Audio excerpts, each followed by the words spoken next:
Hi, everyone that's logged on. I'm seeing some names trickle in, so I think everybody's joining us now. Welcome to our final Trade Corridor Enhancement Program workshop. I'm just going to give it a few minutes for everybody to tune in. So hopefully you're in the right spot and we will get started shortly.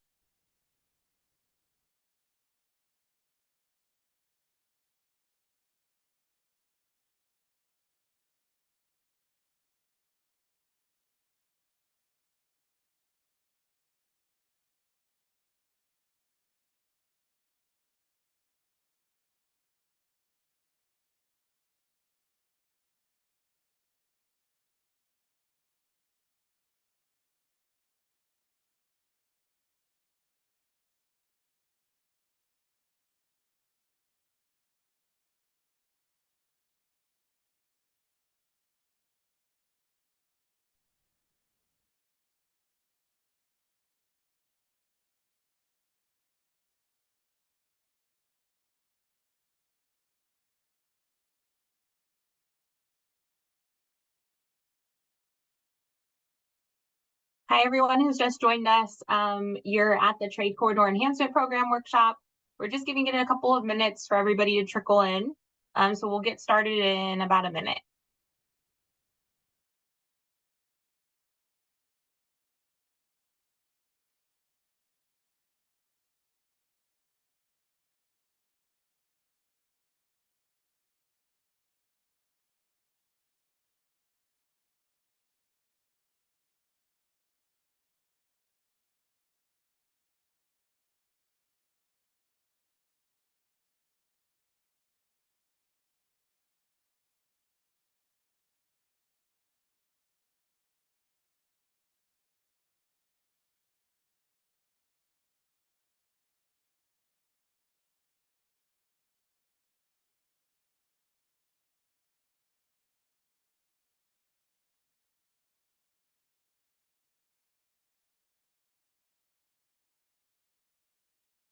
Okay, so I'm seeing the attendees list kind of slowly trickle now, so I think that we can probably go ahead and get started. My name is Kayla Giese. I am the program coordinator for the Trade Corridor Enhancement Program. Today is our final workshop for Cycle 4, so thanks for joining us. We really appreciate you taking the time out of your afternoon to join us and give us your feedback. I'm also joined today by Matthew Yozgat, our SB1 deputy, and Naveen Habib, our solutions, I can't talk today. Solutions for Congested Corridors Program Manager will also be on to go over some community engagement items that we have on the agenda. So we can go ahead and go to the next slide, Celeste, for some workshop logistics. Thank you. So just some Zoom logistics, I'm sure most of you are familiar with already. Comments and questions are welcome as a part of each item during this workshop. You should see the webinar control panel on the bottom of your screen. There you'll find the raise hand and Q&A tabs. Please use the raise hand feature as early on into the item as you can to give us time to acknowledge you. Alternately, you may use the Q&A tab to submit your comment or question. Please specify the item or the topic that you're commenting on, and we will go ahead and read the comment on your behalf. And as a reminder, each registered attendee is provided a unique link and phone number to access the webinar. These should not be shared with other participants as they are registered to a specific attendee and can create confusion for staff when making comments. We can go to the next slide, Celeste. I do see a hand raised right now. Anna, I'm going to go ahead and unmute you. Do you have a question?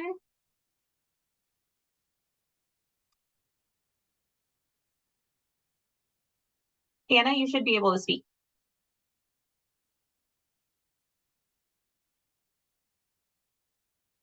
Okay, I'm going to assume maybe that was a mistake. Okay, so here's our agenda for this afternoon. We're just going to go over a quick recap of TCEP eligibility and criteria reminder like we do in each workshop. We're going to be going over some updated guidelines sections. We haven't been able to share a red line version of the guidelines as we were hoping to before the workshop. So what we're doing today is just going over updated sections that we're making changes to. You'll see them on the screen with bolded language. And most of it is pretty repetitive from our last workshops that we've held. So none of it should really be a surprise to anybody. So yeah, and then we'll take time for questions after each section. And then we're going to be going over advancing equity and community engagement updates. Naveen will go over those, and then we'll have some time at the end for questions, comments, and discussion. That will kind of be our last chance to take feedback for us to be able to consider into the draft guidelines. So we're really hoping to have a robust discussion today with everybody if we can. We'll also go over a quick office hours recap. Office hours are now currently closed. So we'll just go over a recap of what we held this cycle, and then cycle 4 timeline and next steps. We don't expect the workshop to go the full 2 hours today. We do have it if the discussion is there, but like I said earlier, most of this is kind of repetitive from previous workshops, so it will probably not go the full time. Next slide, please, Celeste. Okay, so just a reminder about what the Trade Corridor Enhancement Program is. The program objective is to fund public infrastructure projects that have a high volume of freight movement and support the goals of the National Highway Freight Program, the California Freight Mobility Plan, and the guiding principles of the California Sustainable Freight Action Plan. As far as funding goes, there's approximately $400 million per year, and that's a breakdown of state and federal. Next slide, please. So eligible agencies for TCEP are cities, counties, metropolitan planning organizations, regional transportation planning agencies, port authorities, public construction authorities, and Caltrans. Eligibility criteria is projects must be in a regional transportation plan, and if within the boundaries of a metropolitan planning organization, consistent with an approved sustainable community strategy. We actually do have an update to that criteria later on in the presentation.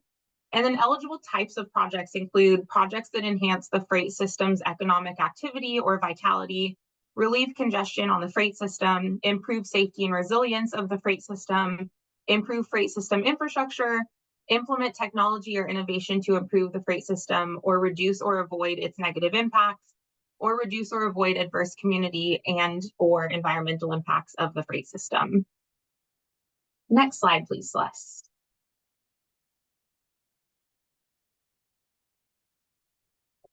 Okay, so this is our first topic that we're touching on today, our first update, I guess.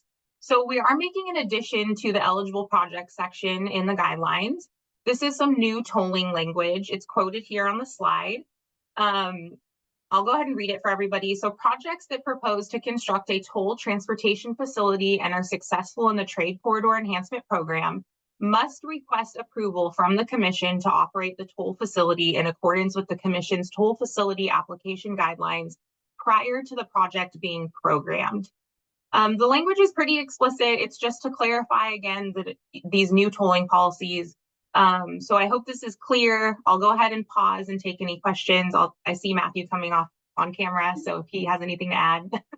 Yeah, no, thanks, Kayla. No, I think the one piece I wanted to add was this has always been a policy, obviously. I know we've funded tolled lanes in our Trade Corridor Enhancement Program and in our Solutions for Congested Corridors program. So the real change in policy here is that will now require the approval through the Commission's AB 194 process before the project can be programmed into the program. Meaning, I believe our policy previously was that a 6-month delay would be allowed for the tolling authorization. And the reason behind the change is to give the commissioners more discretion in their ability to approve the toll authority.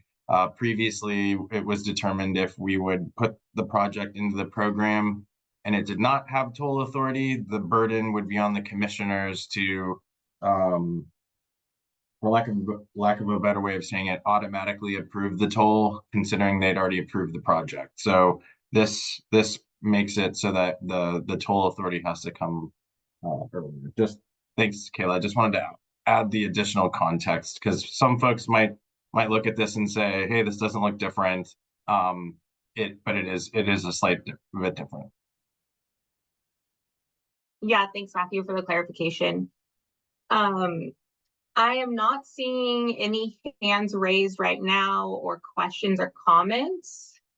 I'll give it a few seconds if anybody has any feedback on this section, and otherwise we'll go ahead and move on to the next topic.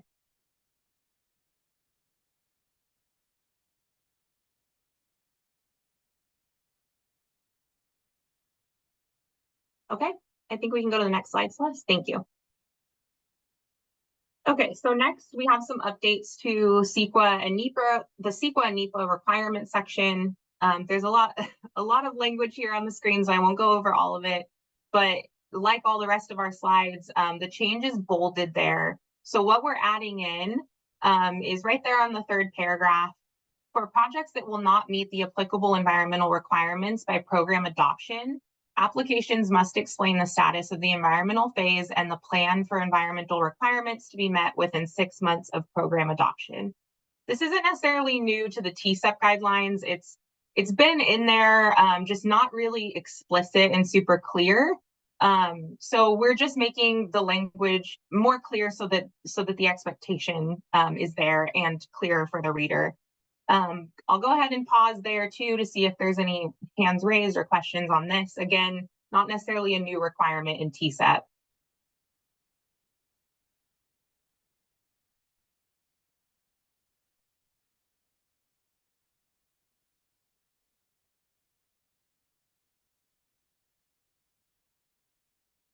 Okay, we can go ahead and go to the next slide, Celeste. Thanks. So next we have updates to the timely use of funds section. Again, the bolded language there is the change. This is under the 6-month contract award deadlines area. So it says the agency can request a contract award time extension within 1 commission meeting after expiration. If the contract award time extension is not requested by then, the project phase / component will be deleted from the Trade Corridor Enhancement Program. So this is just another emphasis on that policy there, again, to make it more clear for everybody, because we see some confusion with it when requesting time extensions. I'll go ahead and pause here now for hands raised or any questions.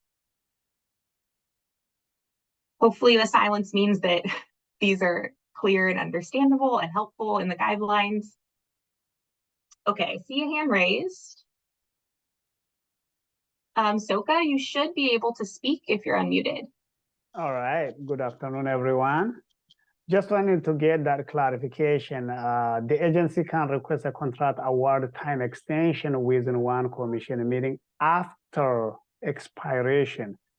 Usually we go to the 6th time of it, not expiration, but is this like one more after that or the last time?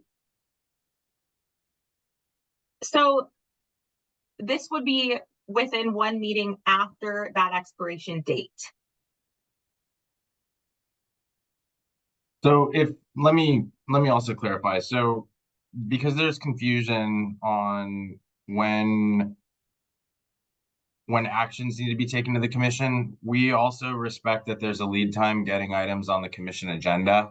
So this would actually mean that the paperwork would need to be submitted to the department before the expiration date, and that the extension would be considered at the subsequent commission meeting. So it's really to demonstrate that there's a bit of flexibility in the timing. However, if nothing is submitted to the commission or to Caltrans before the expiration date, the funds are determined to be deleted or lapsed. So this is saying we understand that getting to the 6-month mark to execute contract award is sometimes challenging. So we're a bit flexible as long as paperwork has already been started. Does that hopefully clarify? And if additional time is needed and the contract cannot be awarded, that's the circumstance we're describing here. So it is providing a buffer room. For example, if the June CTC is where the action was taken, you submit, whoever requesting submit for the December, but doesn't mean by December it's already done. But you guys are now looking at the January timeline so that since the paperwork is in process, it will not clear itself by December, but by January it will. So the next CTC is. So yeah, okay. That's correct. So for instance, if the contract will not award by the end of December and the agency doesn't find out until November, like late November, we know that that's not enough time to get an extension on the December commission meeting. We certainly wouldn't want Caltrans to have to rush something through So what we're suggesting is if you submit paperwork before the deadline, which would be December 31st in the example you use, we will honor the paperwork and allow the extension to be considered at the January commission meeting. Thank you. And again, Thank this, as Kayla mentioned, this was always an allowable circumstance. We just know it was not spelled out. So if spelling it out makes it more confusing, let us know. But our intent really is not to penalize any agencies that are, because we understand, getting to contract award is not as reliable as, we might assume at the commission. This is really to offer some flexibility because contract award is obviously a critical milestone in delivering a project. Yeah, thanks, Matthew, and thank you for the question, Soka. I'll just give it one more second to see if there's any other clarifying questions on this, or if anyone wants to raise their hand to give any comments or feedback. Like Matthew said, feel free to let us know if you feel like this doesn't clarify things and makes it more confusing.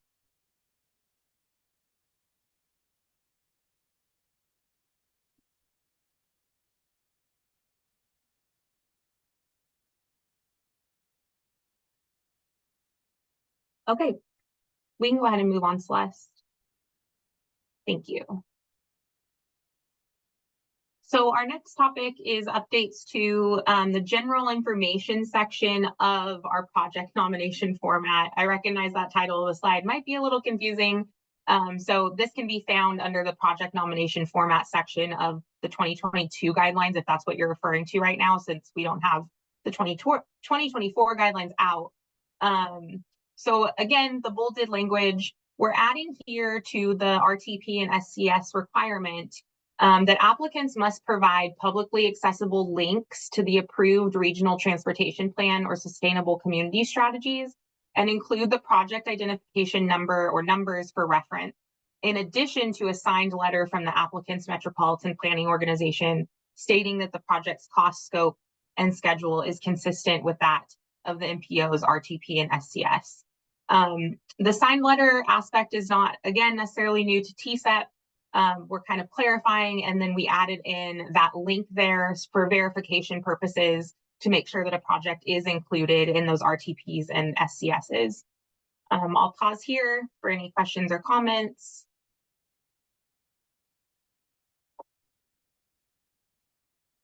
Kayla, I'm going to apologize, but I feel like it's some of these changes, it's a little necessary to qualify why we're landing where we are, because we are asking for a bit more legwork in the application process. And, our desire is never to put more work on the applicant. However, these types of clarifications really go a long ways for us in our ability to have confidence recommending projects. So the reason that we're requiring more upfront for this is because in the past, we've gotten a lot of applicants who will just add a sentence or two stating that the project is listed in the MPO's RTP or it's consistent with the RTP, which historically, would cause us to go back and do a little bit more work on our end to go actually look up the MPO's adopted regional transportation plan or metropolitan transportation plan, whatever they would refer to it as.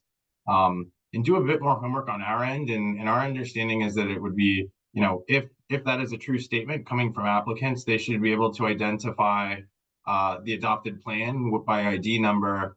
And it's also important because we've received a lot of questions on this in the past year or so on some adopted projects, that it's important to have the MPO concurrence that the project's cost, scope, and schedule is consistent with the project listed. So this requirement will be new across this program as well as solutions. And Naveen will talk a bit more about that in her workshop on Friday. But if you have any questions about this, please let us know. But again, this is us ramping up what we consider a critical requirement that is laid out in the statute for the Trade Corridor Enhancement Program and the Solutions for Congested Corridors Program. Thank you, Kayla. Thanks, Matthew. So, I still see your hand up. Do you have a question on this topic? No, I don't know how it's there. So, Okay. okay. Now it shows me raised hand. So, okay. No, You're I good, don't thank have you. anything. Thank you. Okay, so I'll give it another second or two again for any questions or comments on this one.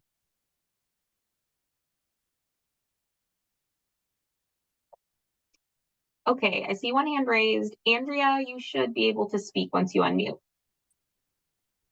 Hi, just one comment on this, thinking as a resident of the South Coast Air Basin, and having to say specifically that the schedule is consistent with RTP-SCS. We have milestone years that are pretty much every single year. So, you know, a 6-month delay to a project can create a need for an RTP amendment, which are RTP amendments are not common. They can be done, you know, within a year, but I'm a little worried about having the MPO have to testify that the schedule is consistent when it's common for these things to kind of be amended as they go. I'm worried that could cause delays in being able to apply for projects. We might just end up constantly chasing a schedule. Andrea, that's really good input. And I'll be honest, we are aware that it is a challenge and that there is a kind of a more of an informal process for updating. I think it's the project list versus the entire, you know, 5-year plan that a lot of the MPOs have. You know, I think the desire here is that between the implementing agency, so in your instance, it would be San Bernardino, CTA, and SCAG, that through, you know, a concurrence that they're consistent, you know, you would be able to identify by it's basically us saying that the MPO is agreeing that this is the project and it will be producing what is intended as listed in the RTP. We're not trying to get nitpicky about the schedule. However, we have certainly been put in a position where the schedule has been disputed. And if you look at the statute, you know, I believe it says it has to be listed in the RTP SCS. So this is a mechanism to kind of, I would almost say, protect the project, if that makes sense. So if you need to further explain your position on this, and you think that this would make it far more difficult to deliver projects, we're certainly happy to discuss it further. But this was a direct requirement to be added to these 2 programs by our director. So I think this one will be a bit difficult for us to go back on. Okay, thank you.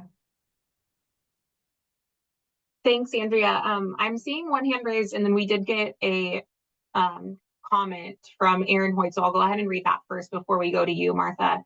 So from Aaron Hoyt from CTC, I concur with the comment regarding RTP schedules. Often schedules are fluid until a competitive grant such as TCEP is awarded. Thanks, Aaron. Martha Masters, you should be able to unmute and speak.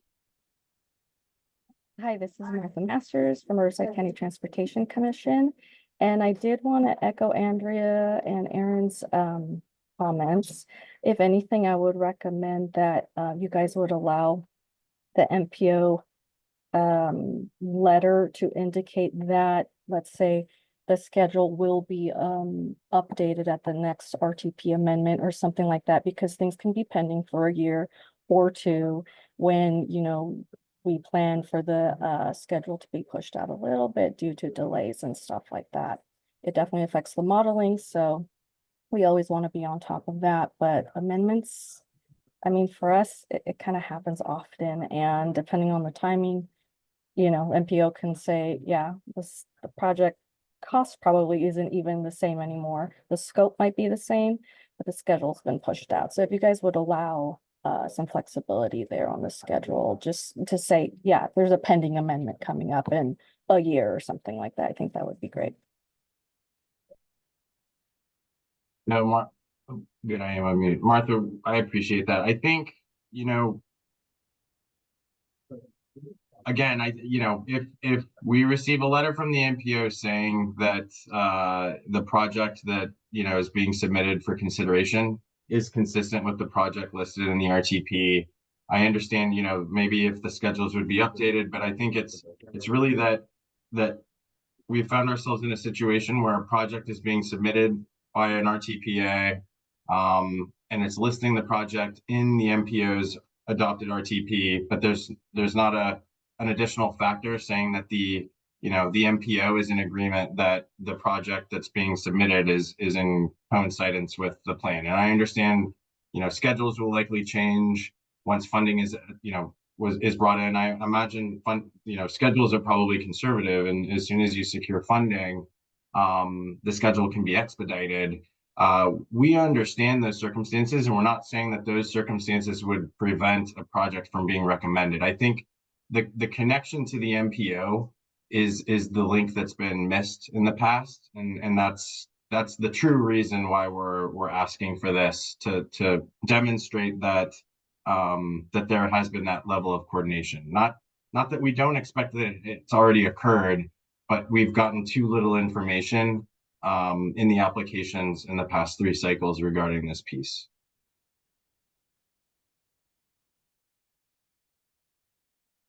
Thanks, Matthew. I'll give it another second to see if there's any other responses or questions, hands raised. We appreciate all the feedback from everyone too.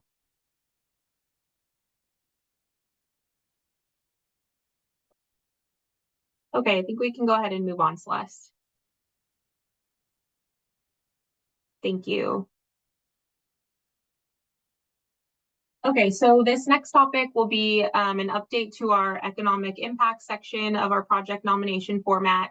So again, under that project nomination format section of the guidelines, if you're looking at the 2022 guidelines, under economic impact, that bolded language says, if applicable, provide the number and types of jobs created by this project's delivery, include any efforts to develop local jobs and workforce development opportunities consistent with federal and state laws.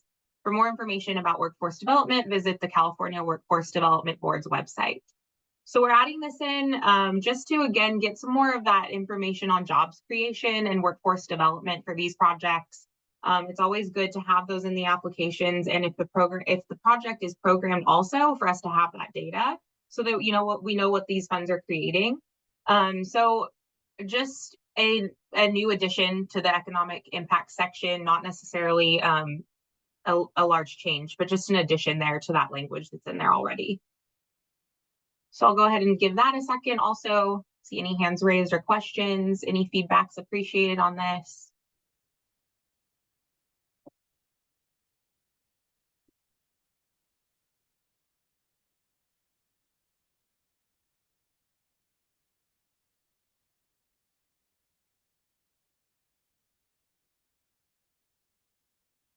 Okay, I see a couple of hands raised. So Marissa Wu, you should be able to speak now once you're unmuted.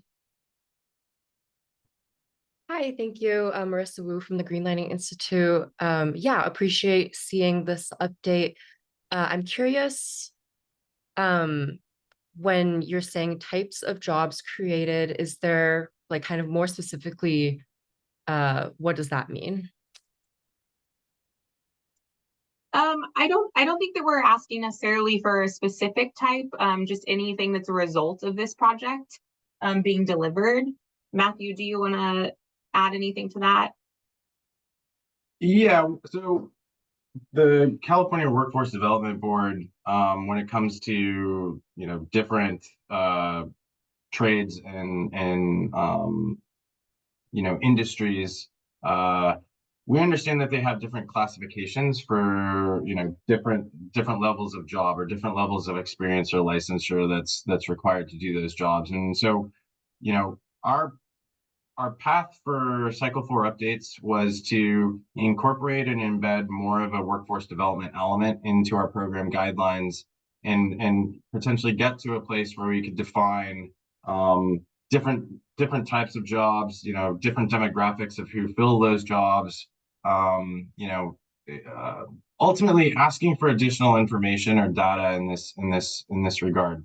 If I'm being honest, we were not able to coordinate with the Workforce Development Board as much as we would have wanted, nor were we able to bounce those ideas off of our stakeholders. So we're quite frankly taking a step in this direction. We're going to see what type of information we can get from applicants in cycle 4, and we are going to make workforce development and the types of jobs created with these investments more of a kind of, I would say, more of a strong consideration for a change in our cycle 5 guidelines. It's you know, we try to take on a lot of these concepts each cycle, and this cycle, I think you'll hear a lot of changes that we're making in our equity supplement, as well as our community engagement evaluation criteria. And workforce development was one where we just felt we weren't able to get enough work completed to make, you know, such a change as asking our stakeholders to provide more specifics or more granular level detail. So I know that's not really answering the type of jobs we're asking for, because we're quite frankly trying to determine what type of information our stakeholders can provide us when we haven't asked for this in the past. Gotcha. Okay, that's helpful. Yeah, I'll just add, I think, speaking for my org and being interested in transitioning eventually from, you know, extractive fuel economy to a more electrified workforce as well. Like, we'd definitely be interested in learning more about what kind of data comes out of this, particularly around what kinds of new jobs in electrified work And trades. And you know, I'll say if Greenlining has suggestions for us to consider, you know, I know we're quite frankly at the end of our, I would say, our public uh, engagement process around the workshop or around the guidelines development. But that doesn't mean that any suggestions that are submitted to us cannot be considered in our cycle 4 guidelines. You know, obviously large policy changes are going to be unlikely before we get to the June commission meeting, but we will table any suggestions we receive that we don't have the capacity to you know, I would say embed or consider in our process, and it will be considered in cycle 5. So if Greenlining has you know, either been working on anything or decides that, you know, it's something that would be a priority for either Greenlining or any of our other non-governmental organizations or you know, nonprofit partners, we would be more than happy to continue the conversation and collect that feedback to inform our cycle 5 program, because I think a lot of the stakeholders that have been following along since cycle 1, having worked on this program for the last 6 years, I can tell you that the 2-year program period is over in a flash, and we'll be having these conversations with you all again sooner than I feel like I'll have the time to recover from. So all that to say, we want any feedback you have, even if we're not sure we can accommodate it in cycle 4. Gotcha. Appreciate that. Thank you. Thanks, Marissa. Okay, so next hand raised, Nicole Christensen. You should be able to speak once you're unmuted.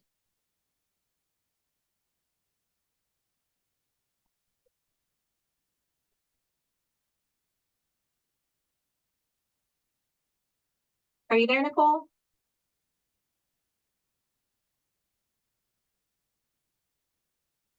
Okay. I saw your hand come down, Nicole, but I see that you're unmuted. So, okay, it looks like it was an accident. Okay, so I'll just give it another second or two to see if we have any other comments or questions on this.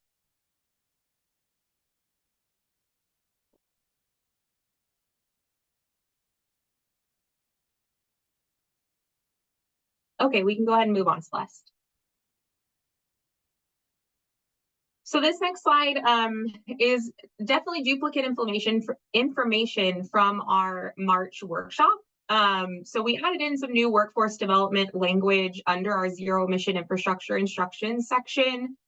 We removed some older language that was there, and we're adding this part in. I'm not going to go ahead and read this since we went over it in March.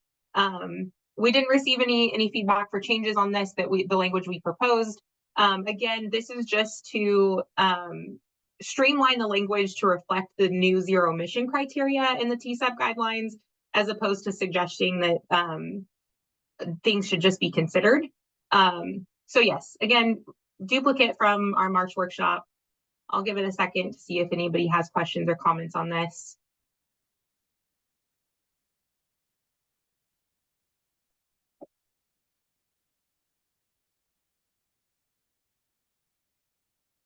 Okay, next slide, Celeste. So the next two slides will also have some duplicate info from our March, previous workshops that we've done in this cycle for zero emission criteria in TCEP. So nothing new about this slide, actually. It's just a recap of what we've gone over in workshops already. But that bolded bullet rather is just an addition that in our zero emission criteria matrix, which you'll get a preview of again in the next slide, and is already, the draft version is posted on our website on our workshops webpage. We're incorporating the National Zero Emission Freight Corridor strategy into the proximity evaluation criteria there on that matrix. And the reason that that's new in this workshop is just simply because it wasn't released yet when we went over it in the March workshop. So we're just making sure that we add that in there along with our top 6 corridors from our SB 671 work. So I'll give a few seconds for this also. Again, nothing really new from March. So hopefully most of you that have been tuning in to our workshops this cycle have already seen this and have had a chance to review the zero emission matrix.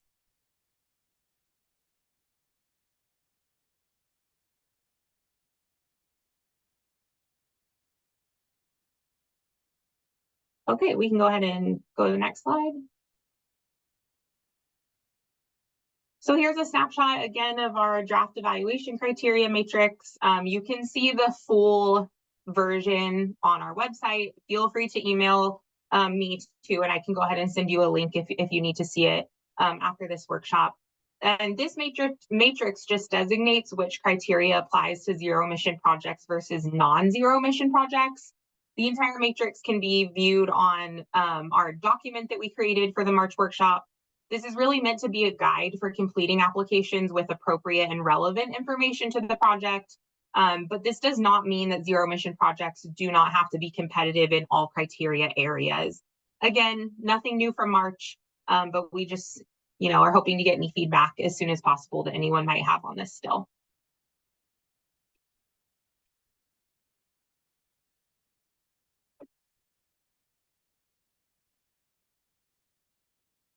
Okay, so I'm not seeing any hands raised or questions. I think this is the point that I turn it over to Matthew for just one more slide on our updates. And then he's going to go ahead and turn over to Naveen for community engagement. And after that, we will wrap it up. So I'll turn it to you, Matthew. And we can go to the next slide, Celeste. Thanks, Kayla. So this is really just an FYI, because I want to make sure that each of our applicants turn to this form when preparing their applications this coming fall. So for applicants that are not submitting projects that are co-nominated by Caltrans, there is a requirement that you would have to submit the State Highway System Project Impact Assessment if your project will interact with state highway right-of-way. So this is not a new form. We've had such a form, I believe, since cycle 1. But I wanted to let our stakeholders know that the commission is currently working with Caltrans staff to make some updates to this form to coincide with Caltrans' current policy for any projects that are impacting the state highway system. So I don't have a whole lot to share just yet. I just wanted you all to know that this form will be getting an update. And I understand that Caltrans is currently in the process of, assessing their own project selection for co-sponsorship. So just an FYI to those of you that will be submitting projects on your own, that this form will be updated by August. And with that, I think Naveen, oh, no, think I see a hand. Yeah, we have one hand raised, Matthew. Shashank, you should be able to speak once you're unmuted. Hi, I just was wondering if there are any updates on the dates, the application deadlines for the TCEP applications. It's a good question. I know internally we have a date, and I don't know that we're ready to publish it yet because I believe we're going to be putting it out in our draft guidelines when we post draft guidelines for our June commission meeting. So those dates will be published by June 14th on our website. However, we are currently going to do a call for projects following the adoption of TCEP guidelines at our August commission meeting. And right now, I think the date we've landed on for TCEP applications being due is like right around the 15th of November. I don't have the date off the top of my head, but give or take a few days. So roughly a similar turnaround time that we asked for in cycle 3. Thank you. Sorry, Kayla, I know you probably know the date off the top of your head. So if you know it, go ahead and throw it out because it isn't going to change. I didn't want to interrupt you. I'm sorry. Yeah, so we tentatively, it's November 22nd, I believe, and it actually is in this PowerPoint. But again, like Matthew said, those are not final until the guidelines are obviously adopted. But that is the date right now that we are hoping to have applications due, and LPP and SCCP have their own, obviously. So tentatively, that is the date. It's in this PowerPoint. It can change. It's subject to change. So yes. Yeah. Okay. Thank So you. I'll go ahead.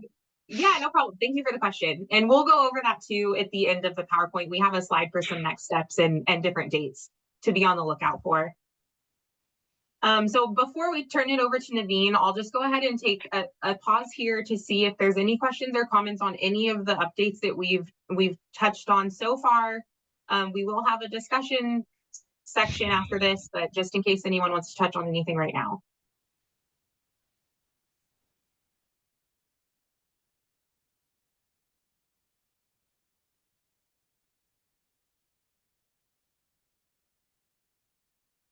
Okay, I think we can go ahead and move on, Celeste, and I'll just turn it over to Naveen. Thanks, Kayla. I can't seem to turn on my video. That's okay. We have a nice picture of your face, so if you can't, not a big deal. Excellent. Let's go with that then. Okay, so hi everybody. Good afternoon. I'm Naveen Habib, and I manage the Solutions for Congested Corridors program.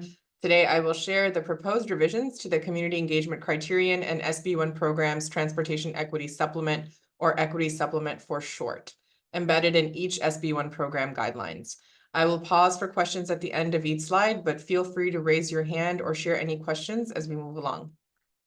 As I shared during the March 27th All SB1 Programs Equity Focus Workshop, Commission staff developed the Equity Supplement in collaboration with our Equity Advisory Roundtable and stakeholders to further the implementation of the Commission's Racial Equity Statement in the SB1 competitive programs.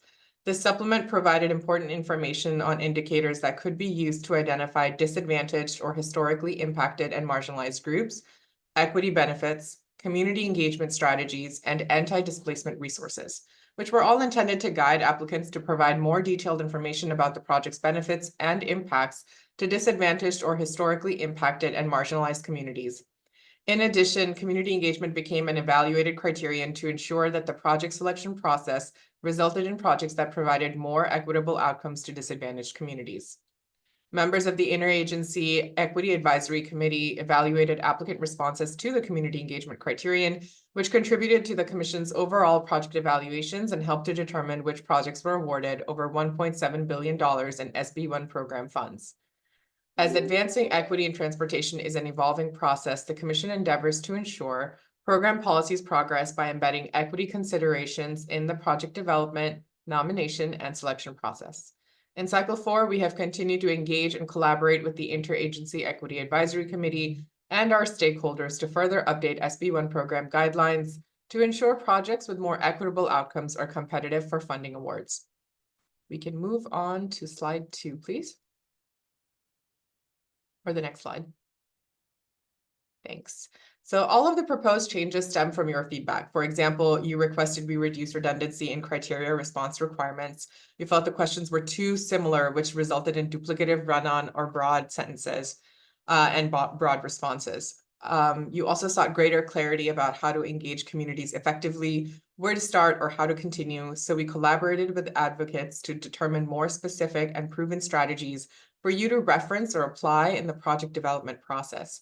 We received a lot of useful feedback during the March 27th workshop as well, and have proposed additional changes accordingly.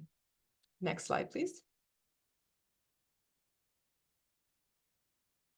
Here you can see the proposed updates to the equity supplement in the 2024 SB1 program guidelines. Please remember these are draft edits and may be subject to changes, including what we hear from you all today. Please remember this presentation and all corresponding materials will be posted online after the workshop. Most of the proposed changes are minor edits meant to clarify intent based on feedback we received directly from you. Before I get into things, I'm going to pause here and see if anyone has any questions on what I've shared so far. I'm not seeing any hands raised or questions at the moment, Naveen. Okay. Well, if you think of any, let me know. So here we're kicking things off by amending the supplement title and removing the word competitive. As you can see, it's stricken through. The equity supplement will now apply to all SB1 programs, including the local partnership formulaic program.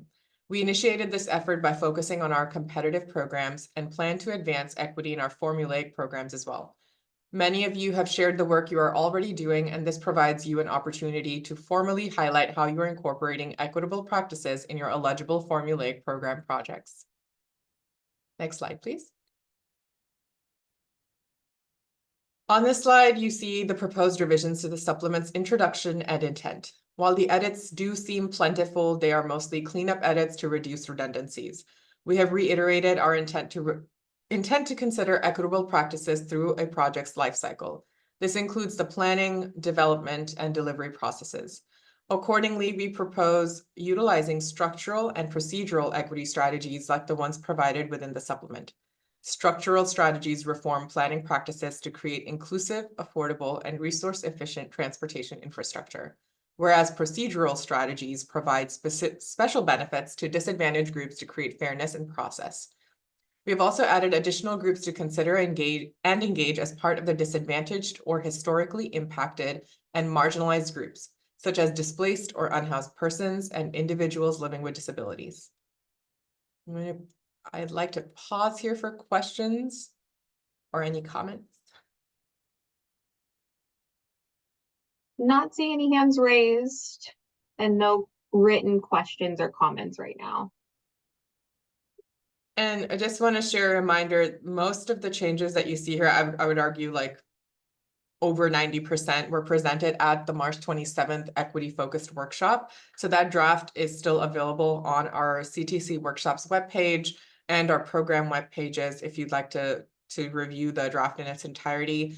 There were a few minor additions, like I said, after the March 27th workshop, which I will discuss with you as we go through this document, but pretty much mostly the same. So if you want to review the full document, you certainly can. It's available online.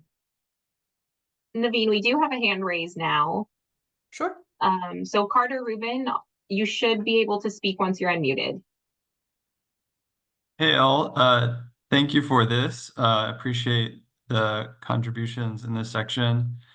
And something that might be helpful too is, and this doesn't maybe have to be, something you do before the commission adopts these guidelines, but helping develop like case studies or examples that help agency partners understand like what was a successful process and outcome, I think would just really make this guidance even easier to implement successfully.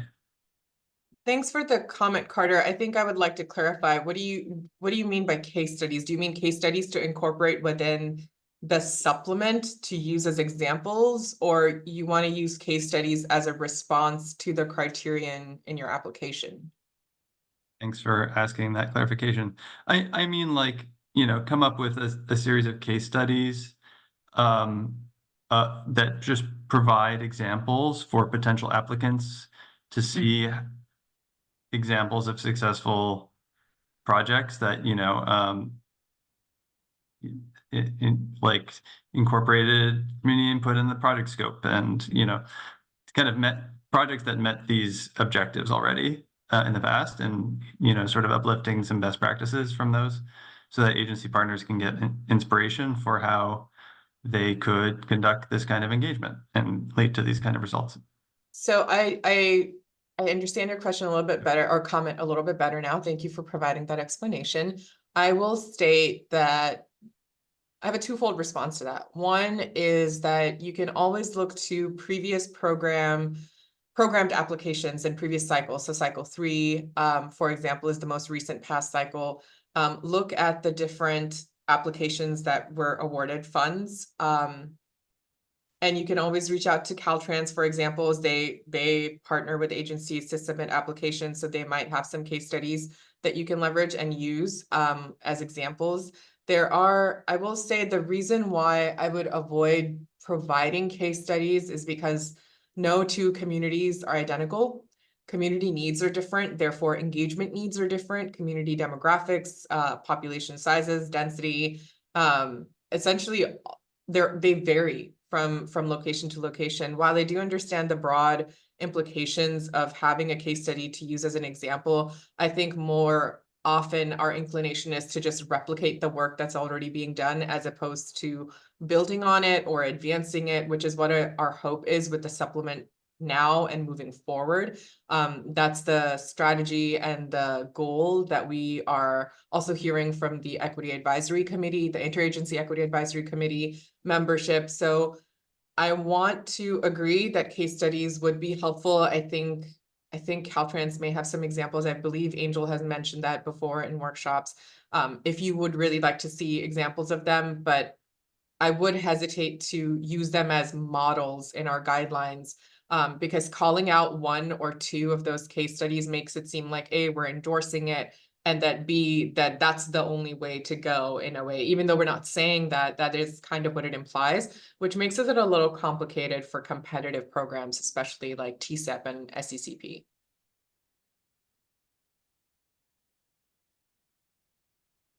Any other questions? Carter, did you have another question? I see your hands raised. Oh, okay.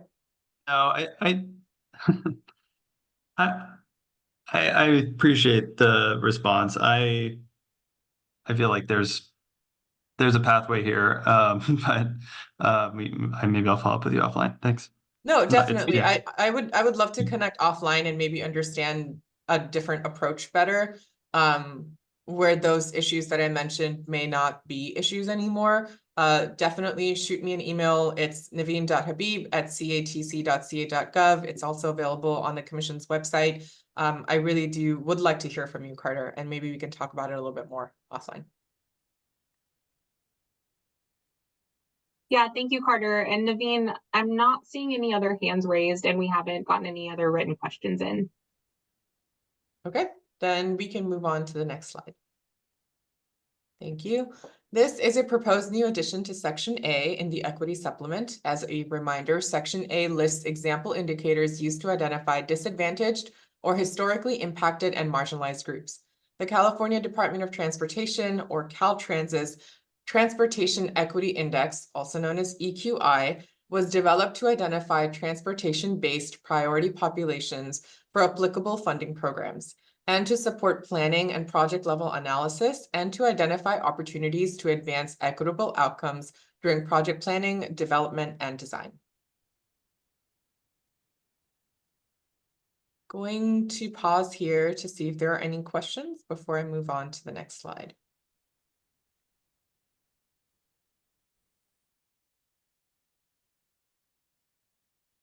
Not seeing any hand raised or questions. Oh, we do have a comment actually, Naveen. Sure. From Sarkis Kachek. He said, "Thank you for adding the Caltrans EQI tool." You're very welcome. Thanks for your comment, Sarkis.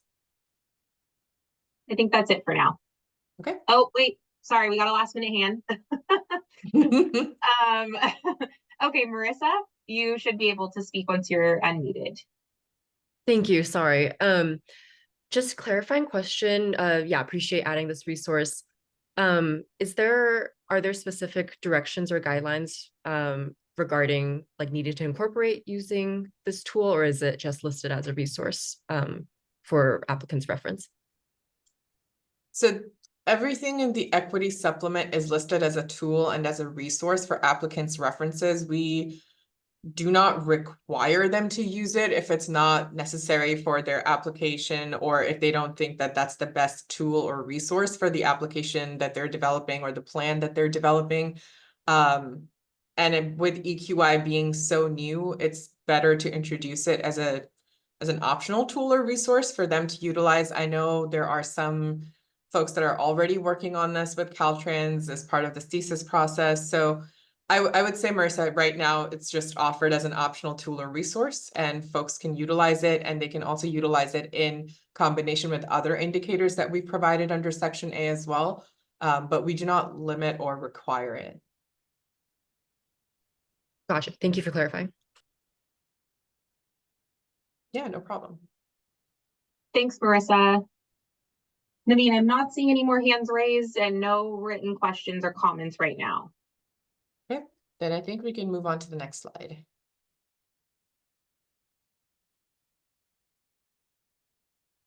Okay, so this is another proposed new addition to Section A.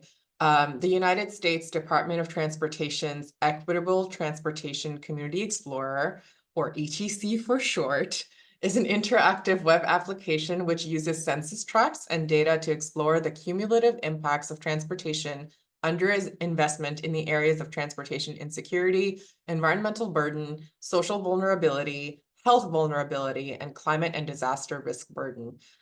Like I said earlier, these additional resources can be utilized independently or in combination with the other indicators and tools provided in Sections A and Section C later on in the equity supplement as well. Again, I'll pause here for any questions or comment. This was a new resource that was actually added in to the supplement after stakeholder feedback was received at the March 27th equity focused workshop. So I want to thank our stakeholders for helping us to add this tool and resource. Any Okay, questions? Naveen, yeah, it looks like we have a hand raised right now. Marissa Brown, you should be able to speak once you're unmuted. Hi, folks, can you hear me? Yes. Hi, so this is Marissa Brown from the Green Lining Institute. I'm a Transportation Equity Program Manager. And so I'm wondering, with these resources and tools, since there's no accountability metric for applicants to utilize these, will their applications be rated higher? What's the incentive for them to utilize the tools? Well, like we've shared in our past workshops, so community engagement is an evaluated criterion, and I'll go over the changes to the criterion at the end of this presentation that I've put together. So yes, applications are evaluated and then rated on their responses to the community engagement criteria in the local partnership program, the Trade Corridor Enhancement Program, and the Solutions for Congested Corridors Program. This particular criterion is also evaluated by our Interagency Equity Advisory Committee, in addition to the Caltrans and CTC staff who evaluate all of the applications that we've received as well.